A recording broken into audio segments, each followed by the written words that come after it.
Halo, engineer. Na Clover. Na Mbula. Na Kapelo alibaa. Na Mbula huyo. Inamaanisha huo mtungi wameiba wapi? Sijui. Moja Kapelo. Vifaa vyenyewe hata hivyo hadi vifaa vyenyewe. Baadhi vishiko hivyo. Wewe vishike hivyo mkuu. Vishike wewe. Sasa ameruka, mimi nasema yaani yule wa kwanza wala yule wa kwanza kama walikosea. Yaani yule wa kwanza atakuwa piga wewe kubwa. Mama tungezipa pale njia. Hata kama ameshika. Wanasema kila mtu anasema si. Kisha tutamwacha. Mtu amejua mtu anasema hapana. Na sasa hivi mitaa yetu inabidi waje na nani natumika nikajua huko mahakamani. Kuna mtu ameniambia kwamba nenda hadi nyumbani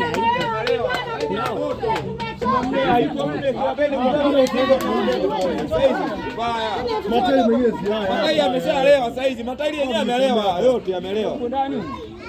Matairi yamelewa, waendelee kuwa dogo.